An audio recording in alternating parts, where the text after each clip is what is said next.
Hello. अरे mister Kapoor तुम्हारी बहुत ही तारीफ कर रहे हैं। मैं जानता था, इसीलिए मैंने तुम्हें रोहन की देखभाल के लिए भेजा। तुम कुछ बोल क्यों नहीं रही? सुन रही हो ना तुम? जी जी सर। सर रोहन की तबीयत में काफी सुधार है। अब मैं उनकी अच्छी तरह से देखभाल कर रही हूँ। तुम्हारी आवाज को क्या हुआ?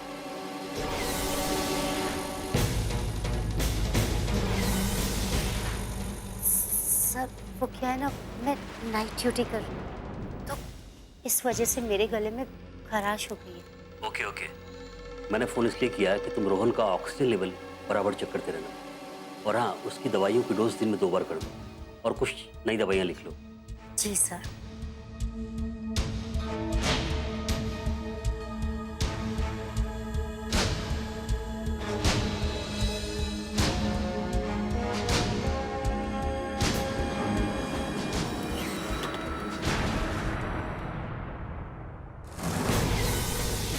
वाह मल्लिका, उस डॉक्टर को तो तेरे पे जरा सा भी शक नहीं हुआ। कितनी आसानी से तूने उसे बेवकूफ बना दिया।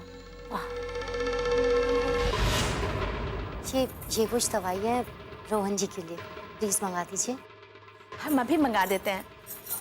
हेलो नर्स पुत्र जी, अपनी अफरा तफरी में हम तो तुम्हारा नाम पूछना ही भूल गए। मल्लिका।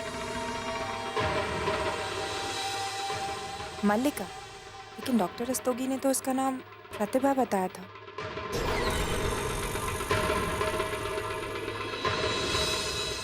एक मिनट रुकिए।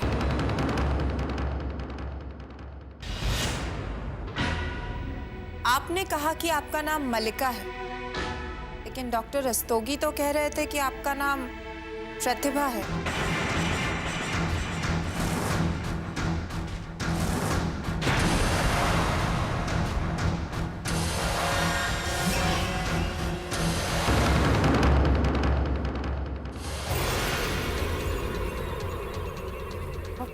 वो क्या है, शादी से पहले मेरा नाम मल्लिका था, लेकिन शादी के बाद ससुराल वालों ने मेरा नाम मल्लिका से बदलकर प्रतिभा कर दिया।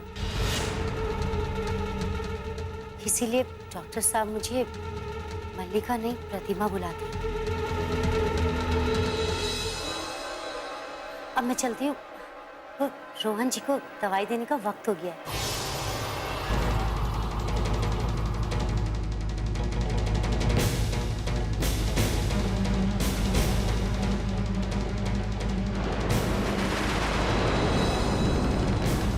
रोहन जी, अब आपका ख्याल रखने के लिए एक नई नर्स आई है। अच्छा ही है, कम से कम हम जैसे अनपढ़ की गलती की वजह से आपको और तकलीफ तो नहीं होगी। तो बातें हो रही हैं अपने पति से? आप? हम तो बस यही बता रहे थे कि अब आप उनका ख्याल रखेगी। बस यही समझ लीजिए कि आपकी जान पहचान करवा रहे थे हम।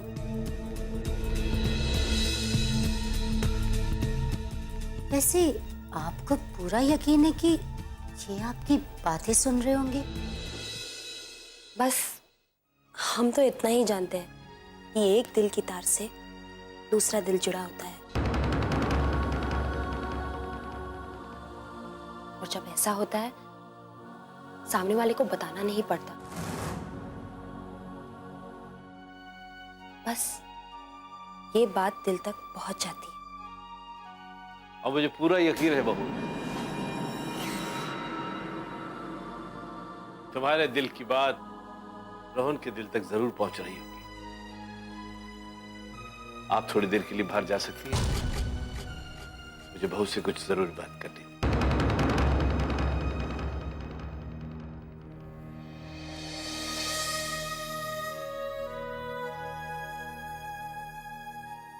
क्या बात है पापा जी? बेटा, तुम्हें अगर जरा सा भी बुरा लग रहा हो कि मैंने रोहन की देखभाल के लिए एक नर्स बुला ली हो, तो मैं तुमसे माफी मांगता हूं। नहीं पापा जी, आप ऐसे क्यों सोच रहे हो? आपने रोहन जी के बारे में जो भी सोचा है वो ठीक ही सोचा होगा। हम क्यों बुरा मानेंगे, है ना? हम इतने पराये हो गए हैं। बस बेटा, ये बात कह के तुमने मेरे दिल का बोझ हल्का कर दिया बेटा। खुश रहो।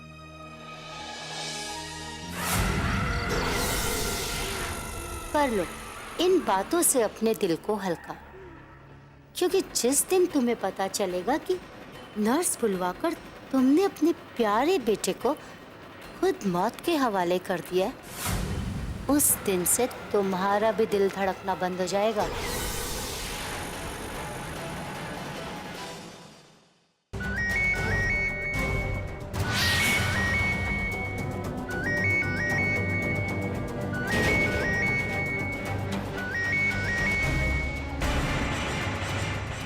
यस मैडम, यस मैडम, मुझे मेरा काम मालूम है।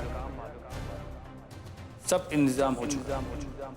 नहीं नहीं नहीं नहीं, कोई गलती नहीं। Yes madam, yes madam.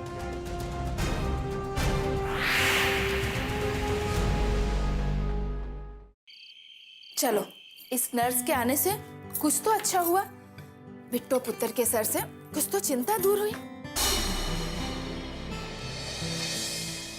क्या बात है पुत्र, आजकल तेरे पाँव किचन की तरफ बहुत मुड़ रहा है। क्या हुआ पुत्र जी, इतनी चुप से क्यों है?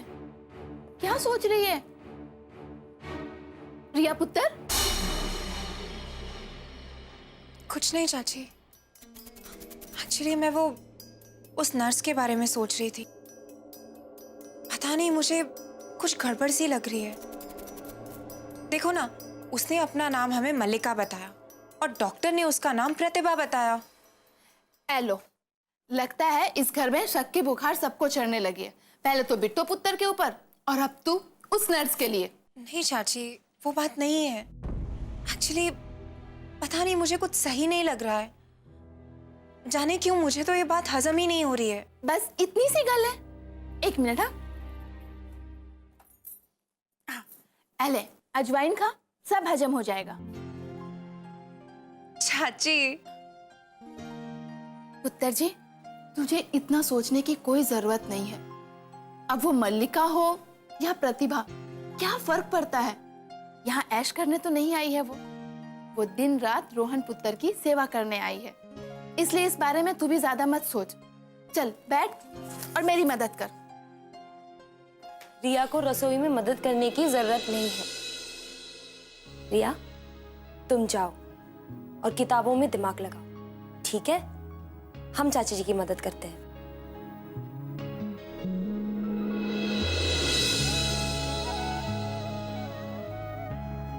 रिया को तो भेज दिया, बहुत अच्छा किया, लेकिन तुम्हें यहाँ आने की क्या जरूरत थी? मैं संभाल रही थी ना। चाची जी, आप रसोई में सारा काम अकेले करें, हमें अच्छा नहीं लगता। वो तो हम मल्लिका को रोहन जी के बारे में बता रहे थे तो देर हो गई। वो अंग्रेजी में क्या कहते हैं?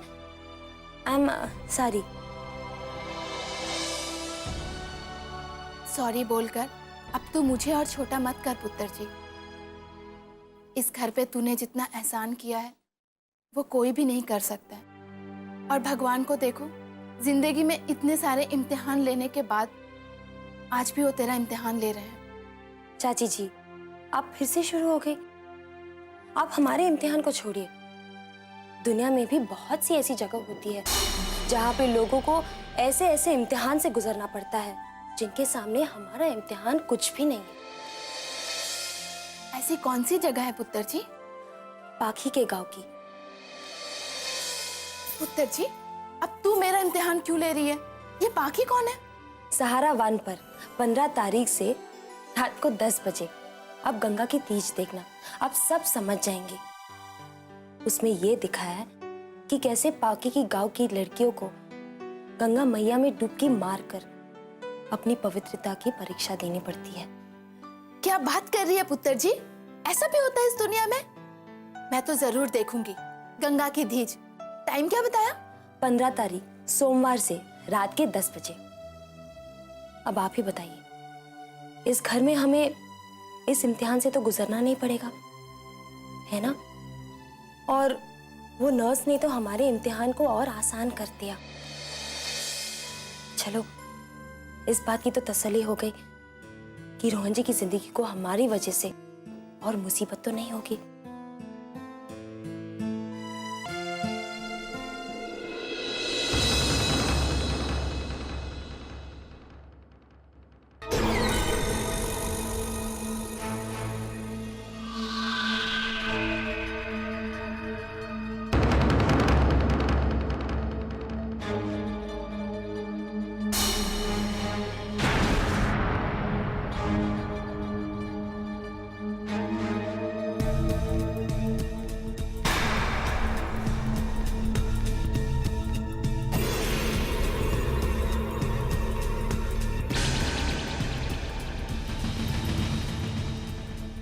रोहन, तुम मेरी बातें सुन सकते हो ना?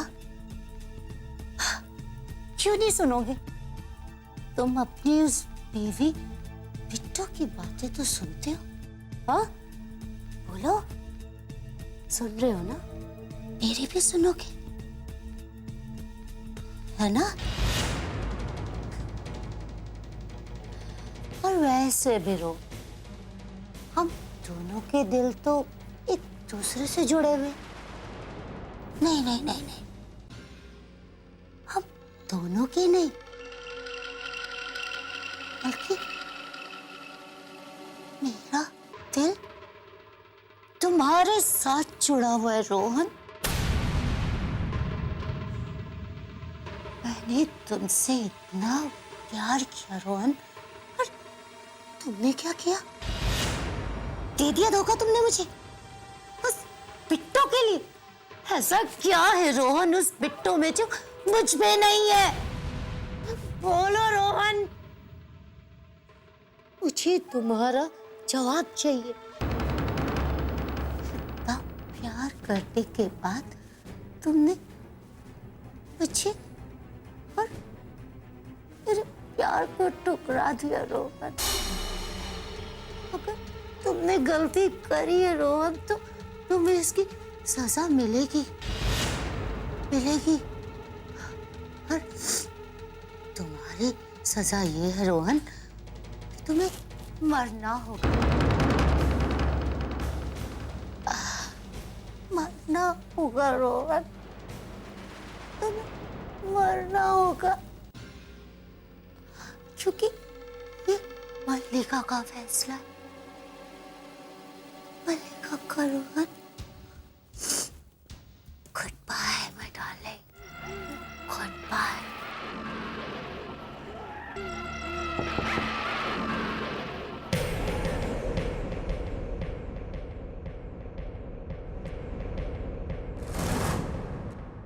रिया, भाभी से मिलने आई हो? नहीं, आपसे।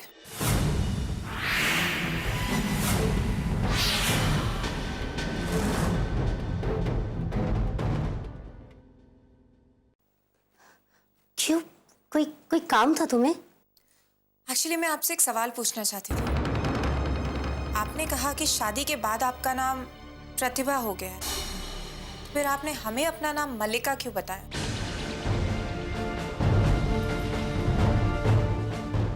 रिया, ये बात तुम अभी नहीं समझोगी। शादी एक बहुत बड़ी चीज होती है। शादी के बाद एक लड़की से उसकी पहचान ही नहीं, उसके पिता का नाम तक छीन लिया जाता है। तुम एक बात बताओ मुझे रिया, तुम अभी रिया कपूर हो। शादी के बाद तुम्हारा नाम रिया कपूर से बदलकर रिया विज या रिया खई लिख दिया जाए तो कैसा लगेगा तुम्हें? तुम्हें ऐसा लगेगा जैसे किसी ने तुमसे पहचान ही नहीं, बल्कि तुम्हारा अस्तित्व छीन लिया। बहुत बुरा लगता है रिया, मेरे साथ तो और भी बुरा हुआ। जो नाम मेरे माँ बाप ने इतने प्यार से रखा, जो नाम 21 साल तक मेरी पहचान रहा, उस नाम को मैं कैसे भुला सकती हूँ रिया? कैसे भुला सकती हूँ?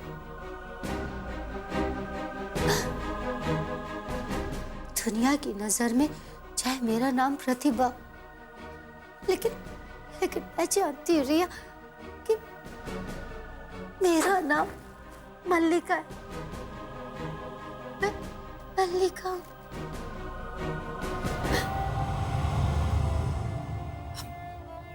I'm sorry मल्लिका, मैं तुम्हारा दिल नहीं दुखाना चाहती थी, पर कोई बात नहीं रिया, मुझे तो सवालों के जवाब देने की आदत पड़ गई है।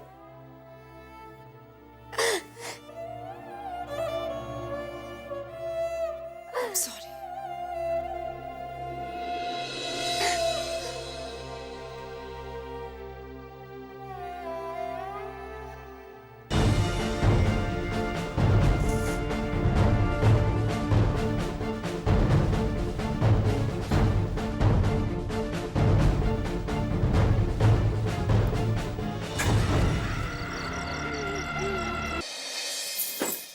चलो, सारा काम हो गया। बेड़ा गर्द हो मेरा, रोहन पुत्र की दवाइयां मंगाना ही भूल गए। हाय रब्बा, अब मैं कैसे जाऊं? इसे साफ सफाई करने में घंटा भर तो चले ही जाएगा। लाइए चाची जी, हमें दे दीजिए, हम दवाई ले आते हैं। लेकिन तू लेकर कैसे आएगी पुत्र जी? उस पर्ची में क्या लिखा है वो तो तू पढ़ ही नहीं पाएगी। और अगर दुकानदार ने कोई गलत दवाई सवाई दे दी है तो तेरे नाम पे एक और सयापा पड़ जाना है।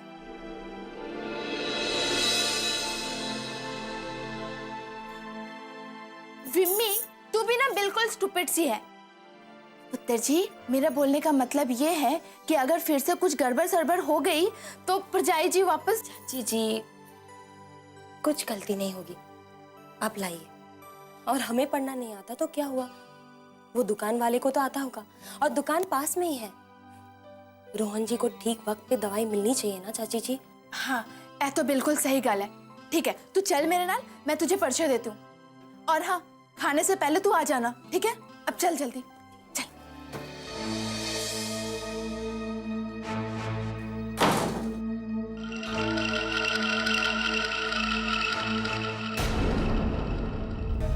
तुम्हारी बहन को मुझ पे शक हो रहा है। ये शक तुम्हारे घर में किसी और का ना हो, उससे पहले मैं अपना काम खत्म कर दूंगी। उसी से तो मुक्ति मिलेगी तुम्हें और मुझे।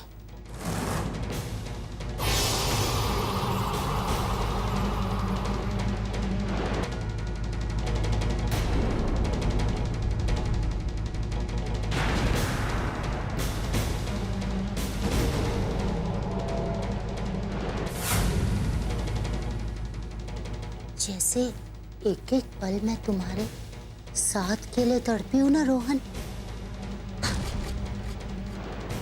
ऐसे तड़पता हुआ देखना चाहती हूँ मैं तो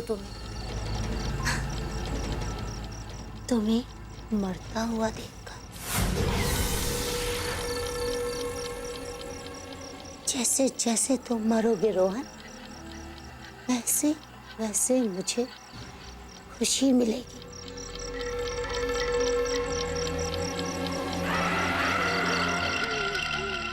Goodbye.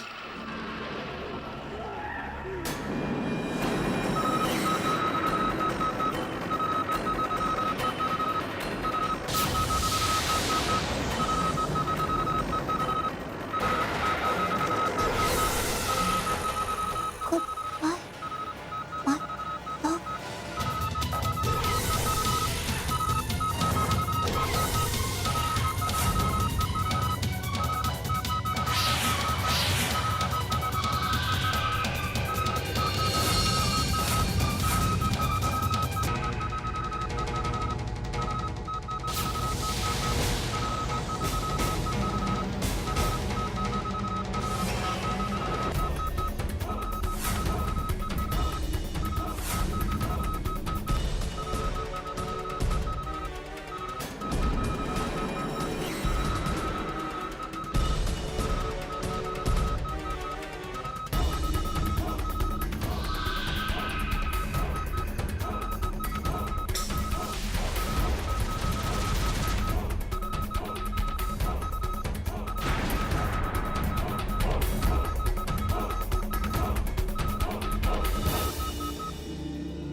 तुम बिल्कुल सही वक्त पे आई हो।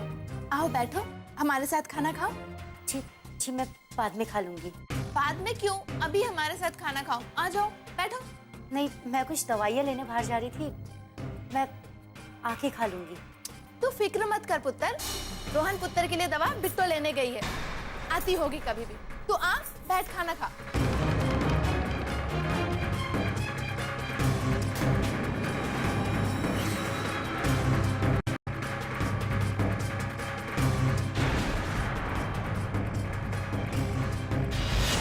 तुमने बिट्टू को दवाई लाने के लिए भेजा है? ओह गॉड, मम्मी तुम्हें जरा भी अक्ल है? वो गवार फिर से कोई गलती कर देगी और रोहन की जान फिर से मुश्किल में पड़ जाएगी। कामिनी, बेकार में तमाशा खड़ा करने की कोशिश मत करो।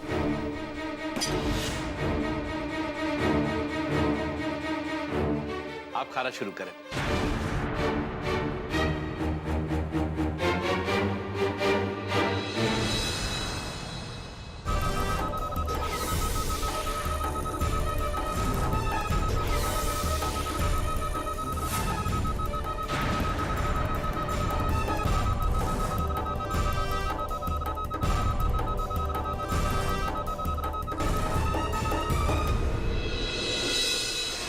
लो, बहू भी आ गई।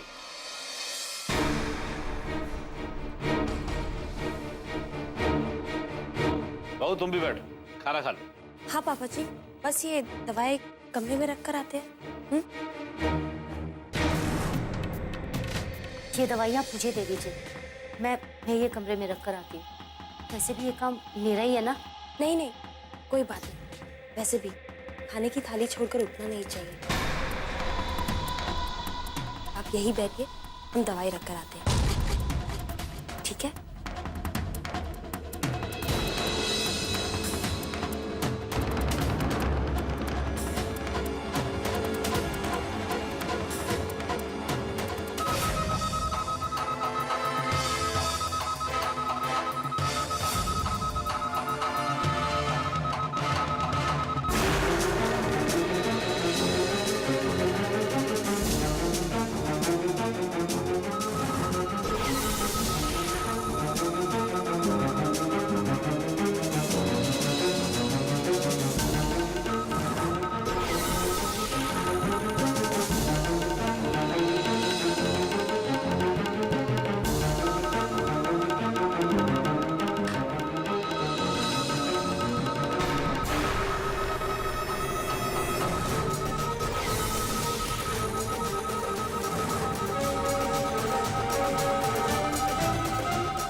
क्या बात है बहू? वो रोहन जी कमरे में।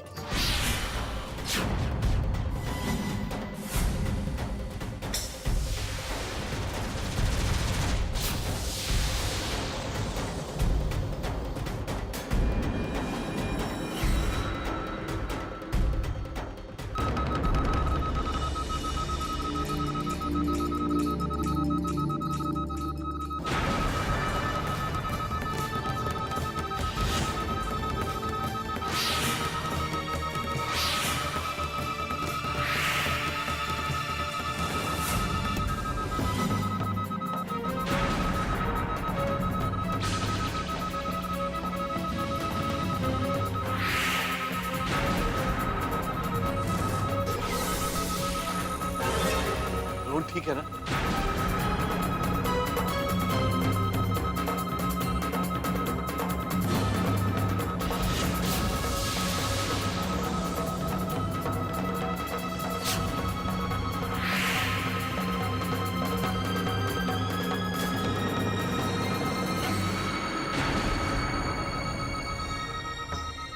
बताइए ना, रोहन जी ठीक हो जाएंगे?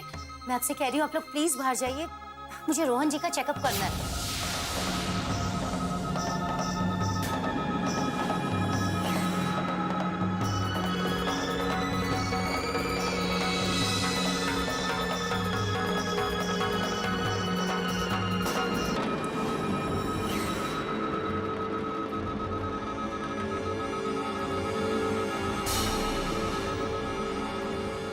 आई एम सॉरी, आपको भी बाहर जाना पड़ेगा। जी।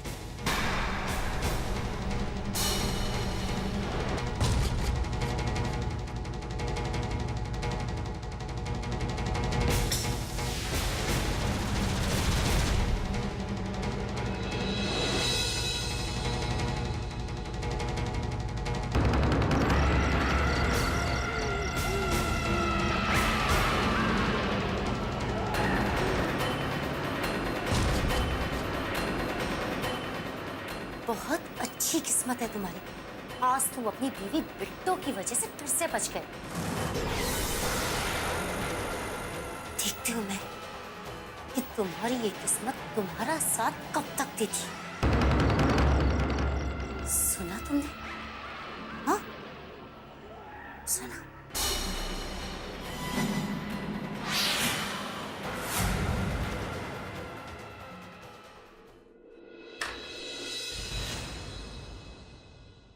अब रोहन की तबीयत कैसी? जी आपकी दुआ से अब रोहन बिल्कुल ठीक है।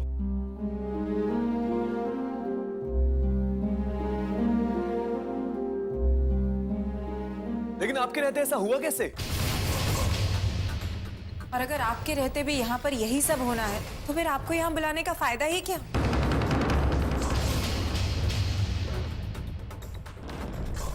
देखिए, जब मैं नीचे आई थी तो मैं सब कुछ चेक कर कर आई थी। पता नहीं मेरे नीचे आने के बाद किसने मास्क निकाल दिया। ये भी तो हो सकता है कि किसी ने मास्क जानबूझ के निकाला हो।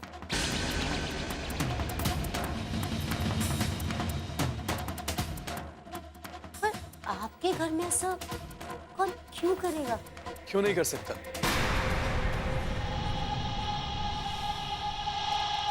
और इसके पीछे जरूर कोई खास वजह रही होगी। तुम कहना क्या चाहते हो राज? यही मॉम कि जिस वक्त हम सब टेबल में बैठे खाना खा रहे थे उस वक्त यही गई थी ऊपर भाई के रूम में। उत्तर, जो भी बोलना है सोच समझ के बोल। उससे अपनी बात पूरी कर लेने दो। इस तरह की बात जितनी कम की जाए उतना अच्छा है कामली। तो आप ही बताइए डैड कि जब भी ये भाई के रूम में जाती हैं तो हमेशा ऐसा क्यों होता है? आपने इन्हें नीचे खाना खाने के लिए रोका और फिर भी ये भाई के रूम में गई, क्यों? हम गए जरूर थे पर अच्छा हुआ ना जो इस कमरे में आई है और इसने हम सबको बता दिया। अरे अगर इससे कुछ नुकसान पहुंचाना होता तो ये हमें क्यों बताती? तो और कौन कर सकता है डैड? साक्षात यमराज आए होंगे ये काम करने के लिए। ये बात ये मान सकते हैं, लेकिन ये काम इनकी बहू करेगी ये कभी नहीं मानेंगे। इसीलिए चुप ही रहो तो अच्छा है, वरना सौतेला होने का इल्जाम लगा देंगे।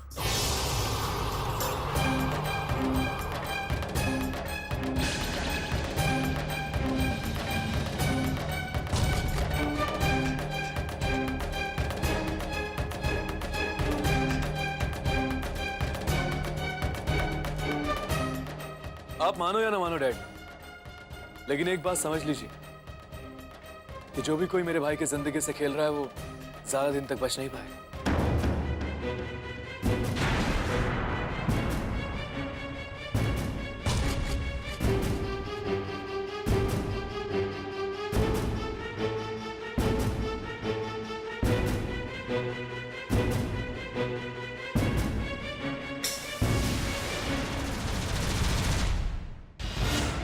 हमने कुछ नहीं किया और हम ऐसा क्यों करेंगे?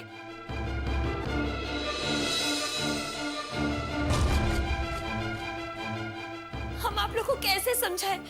अगर जरूरत पड़े तो रोहन जी पर कोई भी तकलीफ आने से पहले हम अपनी जान दे सकते हैं। हम ऐसा क्यों करेंगे? आप लोग समझ क्यों नहीं रहे हो?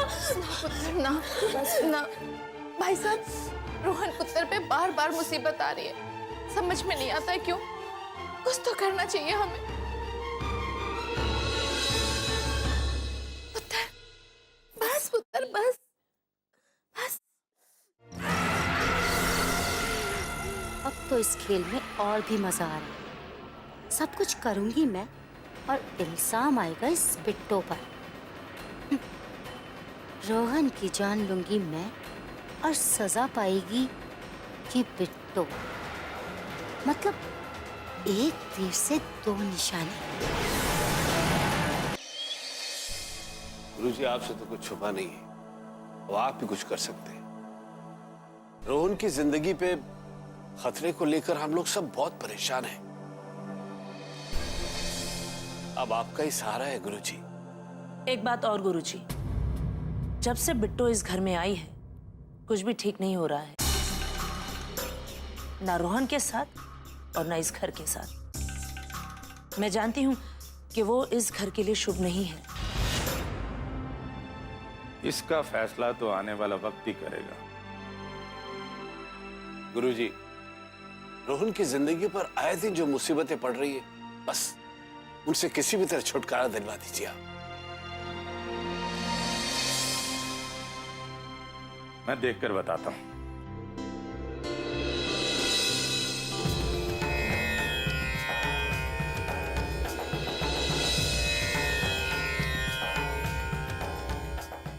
रोहन का समय अच्छा नहीं चल रहा है। रोहन पर आने वाला खतरा बढ़ता ही जा रहा है। उसके लिए कुछ उपाय करना पड़ेगा।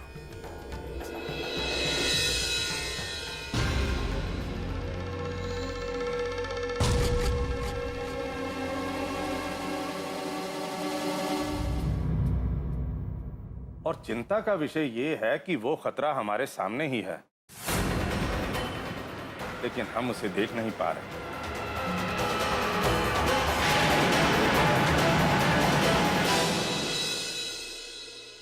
मगर हम तो उस खतरे को साफ साफ देख सकते हैं गुरुजी, वो भी यही हमारे सामने। कभी कभी आंखों देखा और कानों सुना सत्य नहीं होता है। जिसे आप समस्या समझते हैं वही समस्या का समाधान निकलता है। आपका मतलब है कि हाँ, जैसा आप सोच रहे हैं वैसा कुछ नहीं है। पत्नी के कारण रोहन की जिंदगी में कोई दोष नहीं है।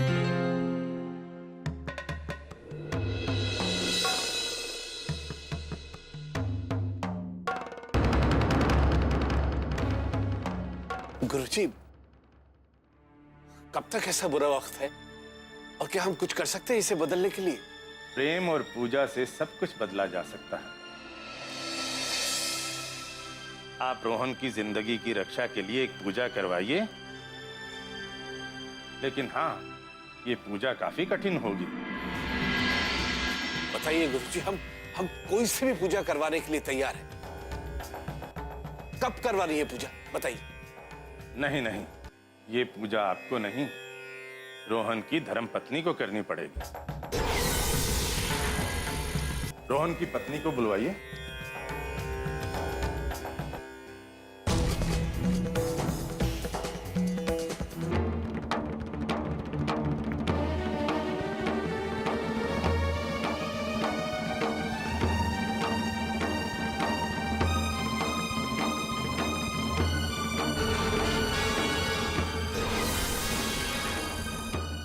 नमस्ते गुरुजी। सदा सुहागन रहो।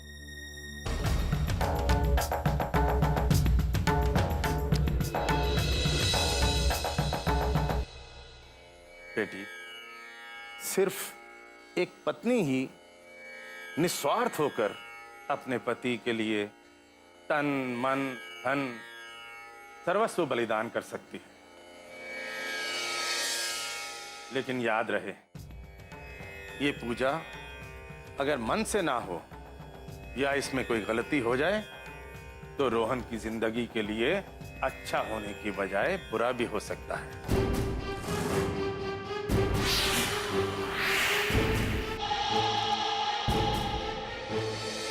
बेटी, तुम्हें पता है ये वो पूजा है जिसके बल पर सावित्री ने यमराज से अपने पति सत्यवान के प्राण वापस लिए थे।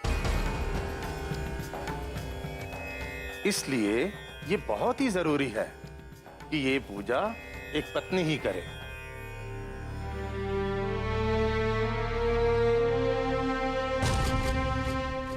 तो बेटी ये कहो कि तुम रोहन को अपने तन, मन, धन और संपूर्ण श्रद्धा के साथ अपना पति मानते हुए ये पूजा के लिए तैयार हो?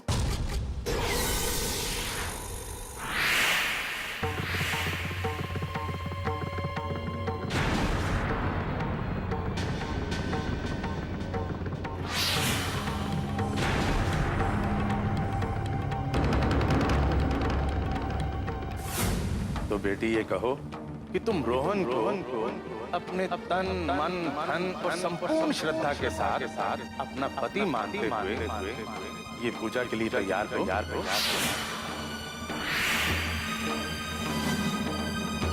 कहूं, ये कोई मामूली पूजा नहीं है, ये एक महापूजा है।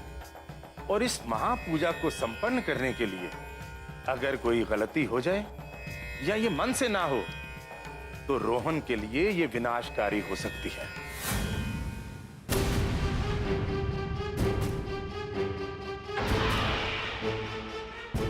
अब बेटी तुम सोच समझ के हाँ या ना में जवाब दो कि क्या ये तुम पूजा के लिए तैयार हो?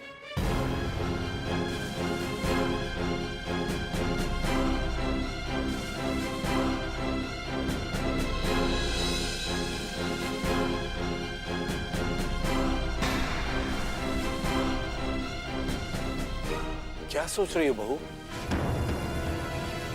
जवाब दो बेटा। वो पापा जी, वो क्या है ना, रोहन जी की जिंदगी का सवाल है तो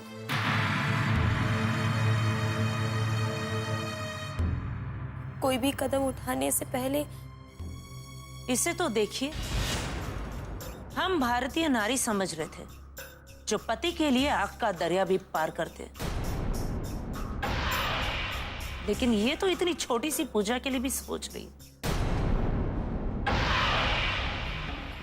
आप अपनी बहू को अच्छे से सोच विचार कर लेने दीजिए। जब आपकी बहू तैयार हो जाए इस महापूजा के लिए तो मुझे बता दीजिए, लेकिन जल्दी, क्योंकि रोहन के पास वक्त बहुत कम है।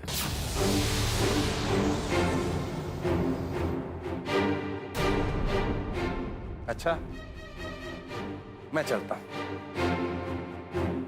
प्रणाम गुरुजी।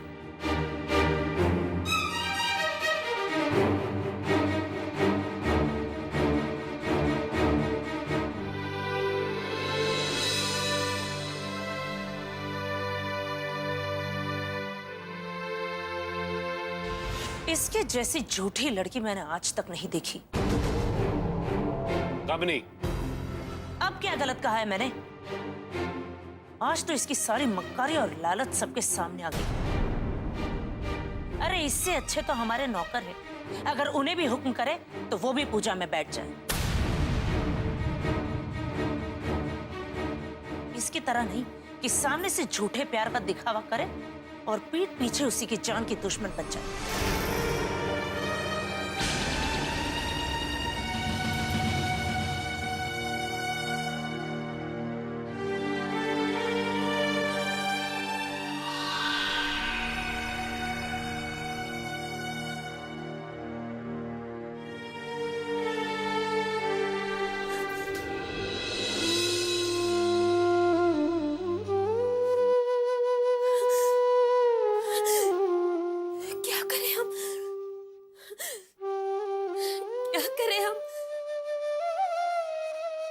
अगर हम पूजा में नहीं बैठे हम सबकी नजरों से गिर जाएंगे। अगर हम पूजा में बैठे तो रोहन जी की जिंदगी को खतरा हो सकता है। क्या करें हम भगवान, क्या करें?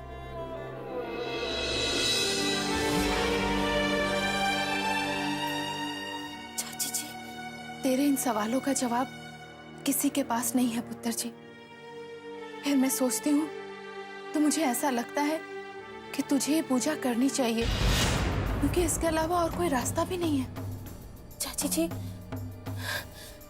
आप तो सच्चाई जानती है, फिर भी आप ऐसे कैसे कह सकते हैं कि हम पूजा करें? आप कैसे कह सकती हैं? तो फिर इस धर्म संकट से बचने के लिए कोई रास्ता है तो तू ही बता दे पुत्र जी।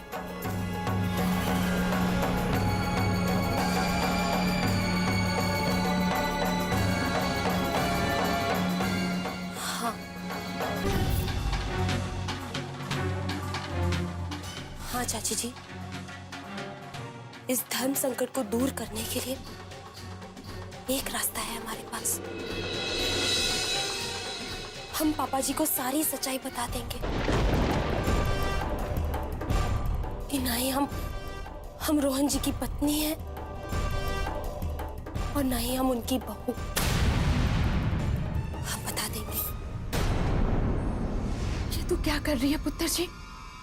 तेरा दिमाग तो नहीं खराब हो गया? हम सही कह रहे हैं चाची जी, अब वक्त आ गया है कि हम पापा जी को सारी सच्चाई बता दें। वक्त आ गया।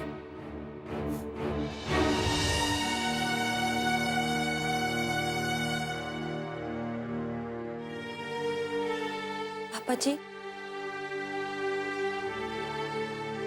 क्या बात है बहू? पापा जी, हम ये पूजा नहीं कर सकते। ये पूजा नहीं कर सकती? तुम क्या कह रही हो बहू? तुम जानती हो कि अगर तुमने ये पूजा नहीं की तो रोहन की जान को खतरा है और उसकी... हाँ पापा जी, रोहन जी पर कोई मुसीबत ना आए, इसीलिए हम ये पूजा नहीं कर सकते। हमारी तो कुछ समझ में नहीं आ रहा है कि तुम क्या कह रही हो। तुम ये पूजा क्यों नहीं करना चाहती? पापा जी, हम रोहन जी की पत्नी नहीं है।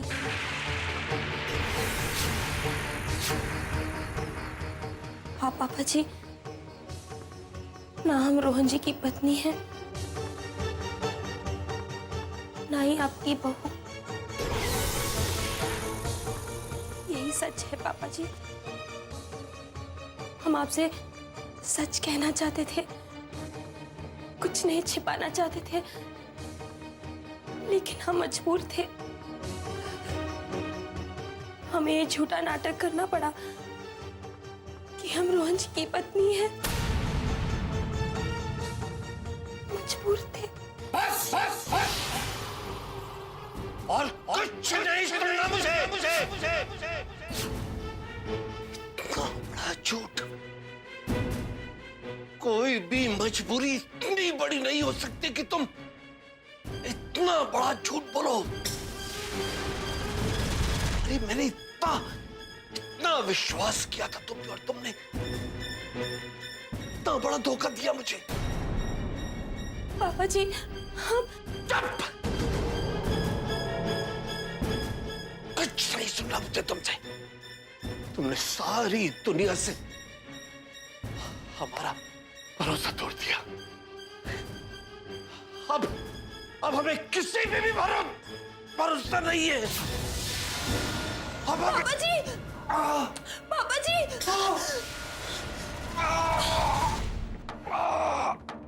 पापा जी! पापा जी! नहीं पापा जी!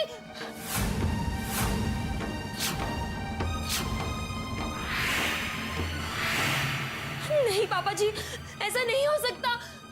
पापा जी! पापा जी!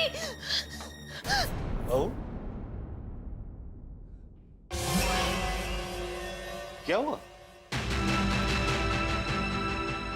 ये नहीं हो सकता, ये नहीं हो सकता। क्या कह रही हो? क्या नहीं हो सकता? अब आपको सच कैसे बताए? आप सच बर्दाश्त नहीं कर पाएंगे पापा जी, और ना चाहते हुए भी हमें इस झूठे नाटक को करते रहना पड़ेगा। क्या बात है, तुम जवाब ही नहीं दे रही। क्या नहीं हो सकता?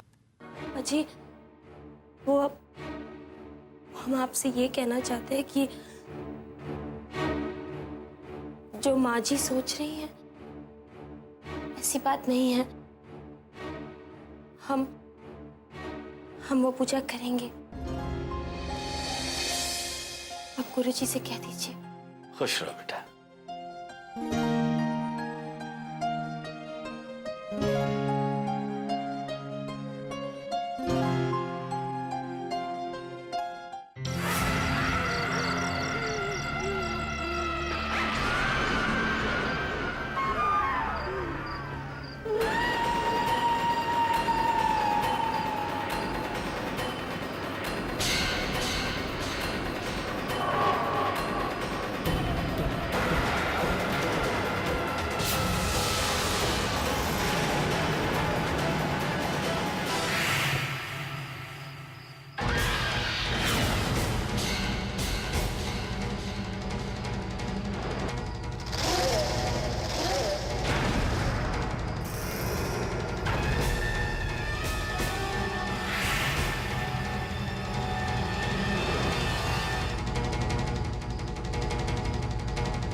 मैं तुम्हारे आगे हाथ जोड़ती हूँ, प्लीज मुझे जाने दो, प्लीज।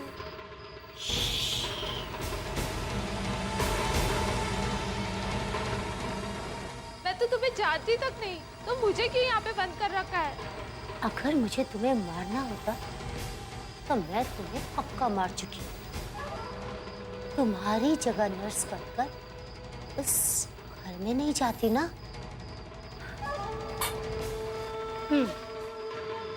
फिर मुझे यहाँ से जाने दो ना, मैं किसी को कुछ भी नहीं बताऊंगी। मैंने कहा ना तुम्हें, तुम जितना चुप रहोगी उतने ज्यादा दिन तक जिंदा रहोगी।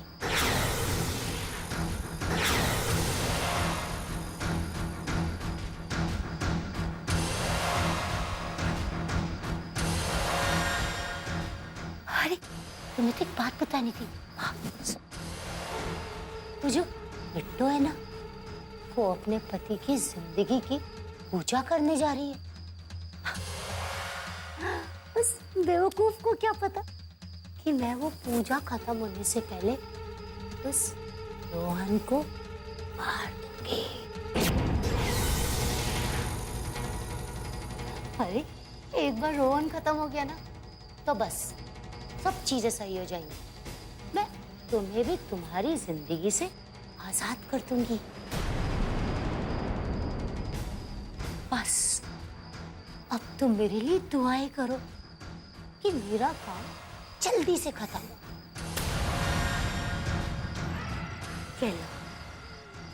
खा लो थोड़ा सा। अरे जिंदा रहने के लिए खाना तो पड़ता है ना। चलो मुंह खोलो। ओ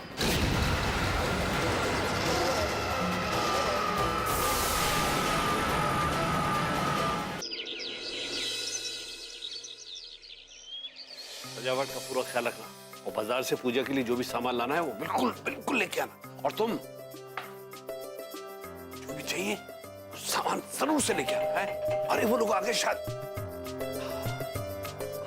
आइए आइए, पधारिए पधारिए पधारिए। आइए आइए आइए। हम आपके लिए पूजा की सामग्री लेकर आए हैं। आप किसी से अच्छी जगह पर रखवा दीजिए। जी। अरे सुनो, ये पूजा का सामान है, इसे ऊपर वाले कमरे में रखवा दो। और सुनो, कोई इसे छुए ना, हैं? एक और जरूरी बात। हाँ जी। जो पति पत्नी आज इस पूजा में बैठने वाले हैं, उन्हें उपवास रखना होगा। ये क्या कह रहे हैं आप?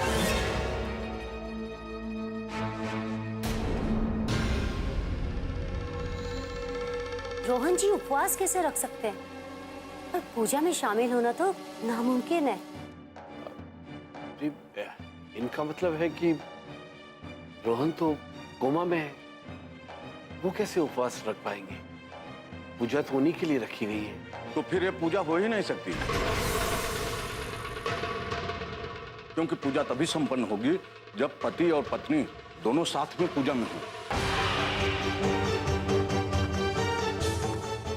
ये पूजा तो हो ही नहीं सकती है। मेरा मतलब है कि रोहन जी की तबीयत ऐसी नहीं है कि वो पूजा में बैठ पाए।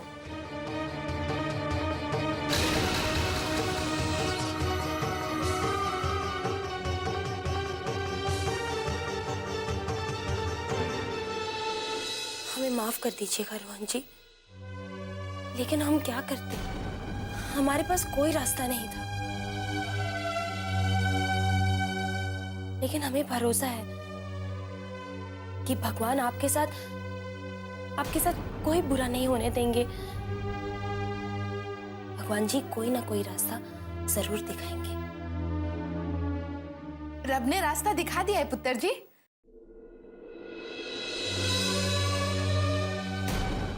चाची जी, हम कुछ समझे नहीं। रब के रचे खेल को पुत्र जी सिर्फ रब ही समझ सकते हैं। पहले तो वो हमें मुश्किल हालात में डालकर हमारा इम्तिहान लेते हैं और फिर खुद ही उसमें से बाहर निकलने का रास्ता भी दिखाते हैं।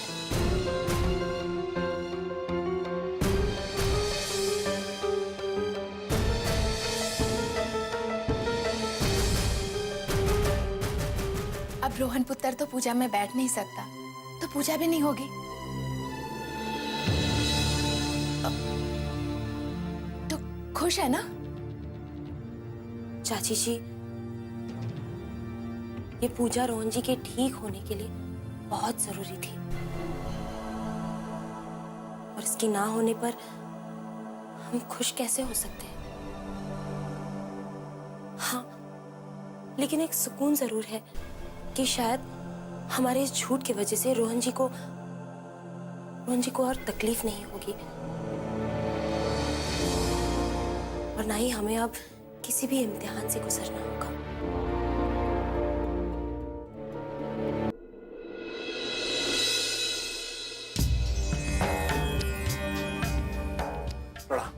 आई बताइए।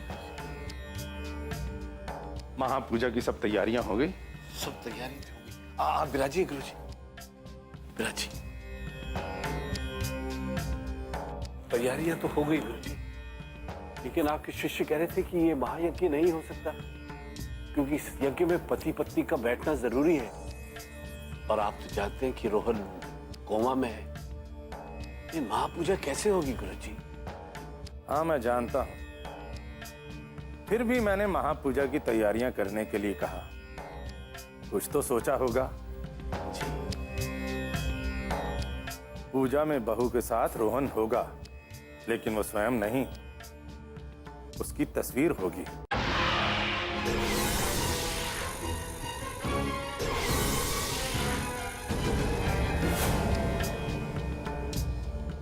रोहन की तस्वीर?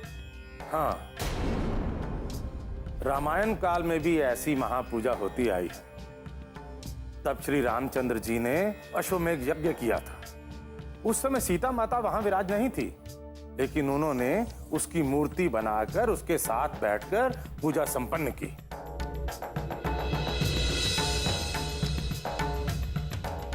हम भी ऐसे ही ये महापूजा करेंगे, लेकिन इसके लिए हमें रोहन की तस्वीर की प्राण प्रतिष्ठा करनी होगी, और बहू की रोहन के साथ एक बार फिर से शादी करनी होगी।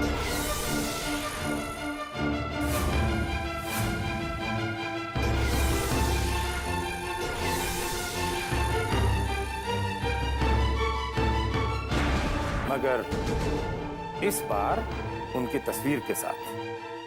जी। और इस तरह से उन दोनों की ये पुनर्शादी हो जाएगी। और इसके बाद आपकी बहू और रोहन एक पति पत्नी की तरह जन्म जन्म के बंधन में बन जाएंगे।